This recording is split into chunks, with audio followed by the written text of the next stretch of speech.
Hi, everybody. So this lecture / presentation is going to be all about how to plan your rhetorical analysis essay. So for your introduction of this essay, you need to introduce which text you're analyzing. So this is the song, speech, or poem that you have chosen. So you need to let us know what that text is. Make sure that you also mention what you feel the text is trying to convince readers to do, feel, or believe. So what's the author's purpose in that song, speech, or poem? And then also include whether or not the author is effective at that particular task, and then list a few rhetorical features that are going to be discussed. So all of that needs to happen in your intro. Make sure that you're including all of that, the author and title, what the text is doing, its effectiveness, and then those rhetorical features. Also, in your introduction, you need to have your thesis statement. So remember that the stuff that you were talking about in terms of the effectiveness of the text, the name of it, and so on, all of that should be able to fit into a thesis. So in your introduction, you can sort of discuss all of those things and bring us into the topic and catch our attention. But by the time you get to the thesis statement, we should have one concise statement that lists all of that. If you're not sure about how to build a thesis statement that does all of those things, I've provided you with sort of a template here. And this is going to help you with making that thesis statement, especially if this is, kind of new to you. If rhetorical analysis is new to you, then just use this template to get started, and you can always change it around afterwards. So how to use the template. You're just going to fill in all of these things that are red. So for instance, let's say that I was trying to build a thesis statement using a modest proposal as a text. I would put a modest proposal by Jonathan Swift effectively convinces readers, and then I have to fill in the blank here. So maybe it convinces readers to care about the poverty and famine in Ireland by using, and then I would list a few rhetorical features. So by using satire, pathos, and logos, and others, right? So you're not going to list all of the rhetorical features that you see happening in the text here. Instead, you just need to list a few. And feel free to use this template, and you can leave your thesis in that format if you would like, or you can change it around once you're more comfortable with writing a thesis statement. After your intro, then you need a paragraph that focuses on the rhetorical situation. So you want to introduce some real-world issues that you feel the text responds to. Now is a good time to bring in an outside source as an example, and then make sure that you're citing that in MLA format. So for some of you guys, you do have an outside source required for your rhetorical analysis essay. This is where that outside source is going to come in. It's going to help give your readers that background information that they need to understand what the text was responding to. So from there, once you're building your body paragraphs, all of your body paragraphs for this essay and for whichever other essays you are completing throughout the semester, they should all have this type of stuff happening. So the first thing is you need to have a topic sentence that clarifies the purpose of your paragraph. Then you'll have maybe a couple of other sentences that explain the topic sentence in more detail. And then you're going to use what I call the quote sandwich method. So this is a method of using quotes where you introduce those quotes before using them. Then you have the quote itself. You cite your quotation appropriately. For us, that's MLA. And then you interpret the quotation for readers. And this is called sandwiching the quote in, so that we're not just hit with a quote out of nowhere, but instead we know that it's coming because it's introduced, and then your interpretation shows us how it supports that topic sentence. So specifically for rhetorical analysis, what you're going to be doing After you have your intro and your rhetorical situation paragraph done, then all of the rest of your body paragraphs are going to focus on rhetorical features. So you'll be looking at how the author or the speaker uses things like pathos or ethos or repetition in their song, speech, or poem that you are analyzing. So for your body paragraphs, make sure you're focused on one rhetorical feature in each one. Explain why that rhetorical move works to advance the author's argument. Introduce your quotes before you use them. Give us that quote, which is either a direct quote or a paraphrase. And a paraphrase is if you're summing it up in your own words. Make sure that you cite appropriately either way. So even if you're summing something up and you're using a paraphrase rather than an actual word-for-word quote, you still have to introduce and cite. So make sure that you're doing that no matter what. And then lastly, interpret the quote for readers. So this is where you tell me all about how this rhetorical move is working and why this is a good example of, pathos or whichever one you feel it is. So the focus of your topic sentences. Remember that one topic sentence should focus on the rhetorical situation. So here's an example of a topic sentence that is about the rhetorical situation surrounding a modest proposal. Swift's A Modest Proposal was written at a time when Ireland was colonized, faced exceeding poverty, and frequently experienced both famine and overpopulation.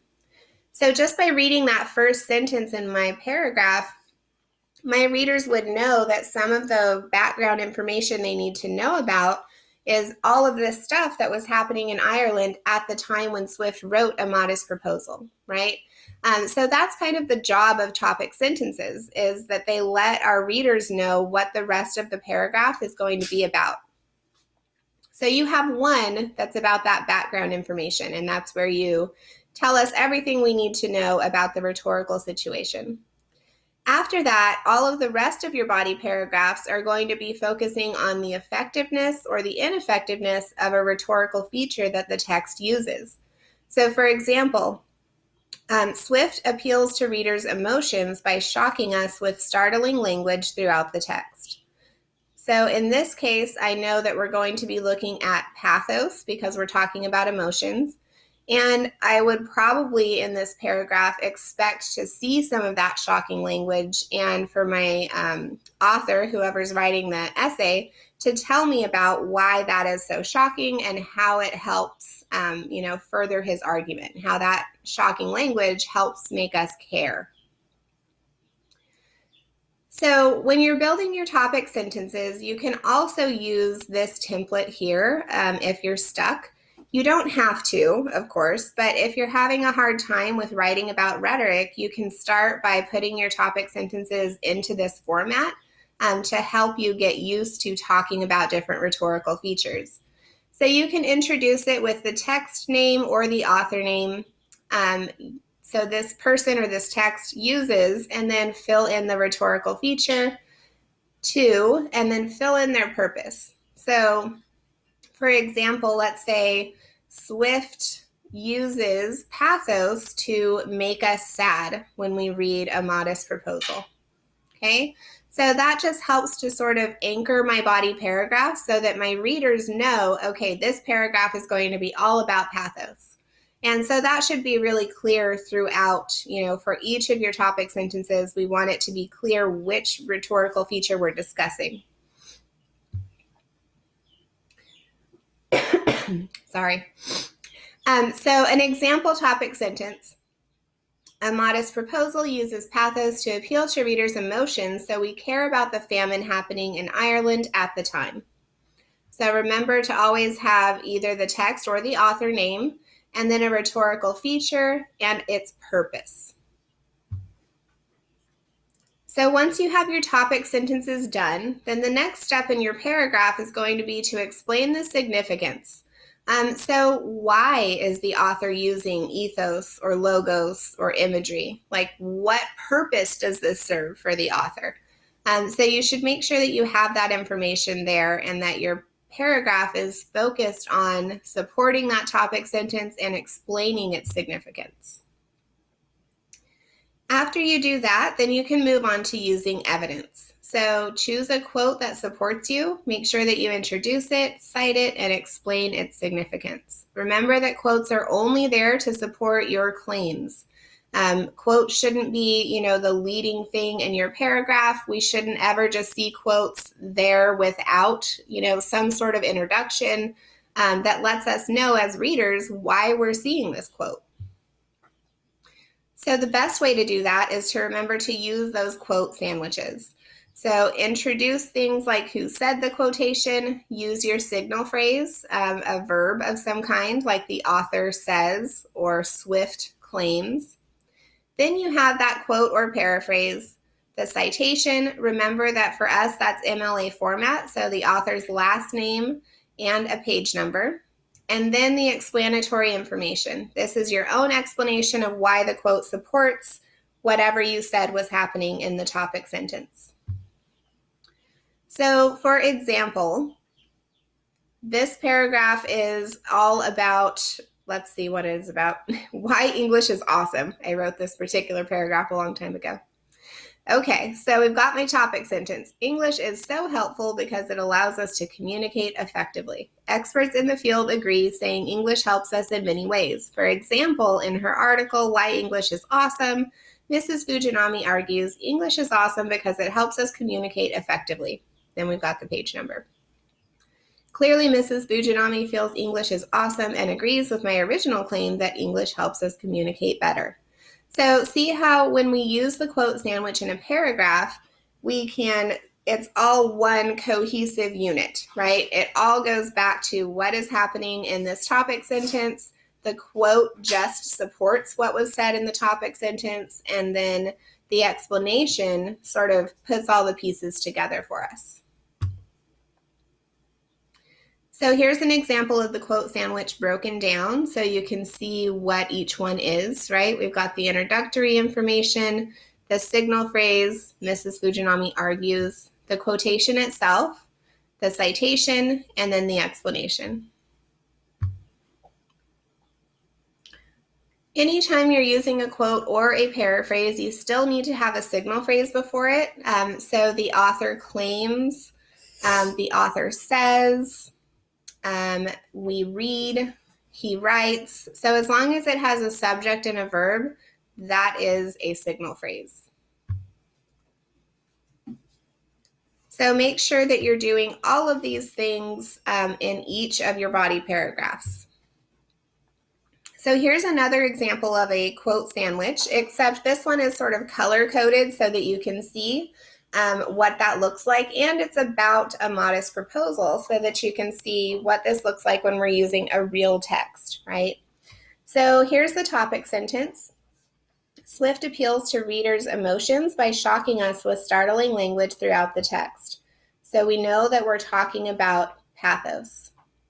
Then we have a little bit of explanation where we're kind of easing into the quote. Appealing to readers' emotions helps Swift convince readers to see each other as individuals and start making better lives for one another. Then we have the signal phrase. For example, Swift says. So here's the signal phrase. And then we have the quotation itself, which is in orange. The number of souls in this kingdom when referring to the people of Ireland. And then we have the citation information, which is just on page 6. So notice that this quote is really short, and we have lots of information leading up to the quote. Whereas if I had just started the paragraph with, for example, Swift says, that would be really confusing for my readers because they wouldn't know what I'm trying to prove and what I'm trying to discuss here. By using this quote sandwich method, my readers have all of this information about why this quote is here before they ever get to the quote. And that's what we're looking for. And then after that, we have all of this information where it's the author talking to me as a reader and explaining to me why this is a good example of appealing to readers' emotions and why it works. So this is important since it encourages readers to see these people as individuals who should be treated with dignity and respect. By referring to them as individuals instead of numbers, Swift forces readers to see that it's people just like us who are starving and dying. This language makes us emotional as we read, so we get upset and are more likely to take action. So also notice that the rest of this is much longer than the quoted information. That's another thing that I'm looking for, is your ability to take a quote and to really use it to your advantage, right? Because your job in this essay is to show me that you know how to identify rhetoric and talk about it. So if you just give me, big long quotes that take up the whole paragraph, that's not really you analyzing rhetoric, that's just you showing me where it is. Whereas if you can take a small quote and then talk a lot about why it is a good example of a particular type of rhetoric, that shows me that you know how to analyze the rhetoric. So make sure that you're using that quote sandwich method. Make sure that also when you're using your quotes, even if you're paraphrasing, you do need to introduce and cite. And then make sure that your quotes flow within the sentence. So they should flow seamlessly within the sentence without, confusing readers and kind of tripping us up as we read. When we're citing an MLA, make sure that you're using the author's last name and the page number or line number in parentheses. Page or line number by itself if the author's name is in the same sentence. When you're interpreting your evidence, so this is the information that comes after the quote, remember that your goal here is to reinforce your original claim. Whatever you said in the topic sentence should just be reinforced here. Be specific, use concrete details. So you want to make sure that you're referring to specific words, phrases, that kind of thing. And then explain why they matter, what they accomplish, and how they help us to believe the author about whatever it is that they're discussing. So a quick recap, remember the parts of the essay. You need your introduction with your thesis statement. Introduce the text that you're analyzing. This is the song, speech, or poem. Make sure that you're making some sort of a claim about what the text accomplishes and which rhetorical features help this happen. Remember also, though, you don't need to list all of them. Just pick a few and list those in your intro and your thesis. After that, your body paragraphs, you only have one paragraph that's about the rhetorical situation, and that's where we get all of that background information and an outside source if it's required for your essay. And then all of the other body paragraphs are each going to focus on how the author uses one rhetorical feature. Remember also that it's okay if the author uses something like pathos or ethos or logos multiple times. So if you need to discuss, let's say, logos in a couple of different paragraphs, that's okay. Just make sure that you're discussing specific examples of logos in each individual paragraph. When you're building your paragraphs, make sure that you're using that quote sandwich method to kind of sandwich your quotes into your paragraphs. So make the claim in the topic sentence, what is the author accomplishing and which rhetorical feature is being used. Introduce that quote that's going to support your claim. Use a signal phrase. Include the quote and cite an MLA, and then explain the quote's significance. So when you get to a place for your essay where you're needing to do some practice on your own, remember that you have some tools here that you can use. So use that thesis statement template to write or to rewrite your thesis if you need to. Use the topic sentence template to write or rewrite your topic sentences if you need to. And then check to make sure that your topic sentences are appropriately focused. Does each one focus on a rhetorical feature? And do you have one right after the intro that gives us that background information that we need about the rhetorical situation? Once you've done these things, then you can start choosing and adding evidence to your topic sentences, and then use that quote sandwich method to start building your paragraphs.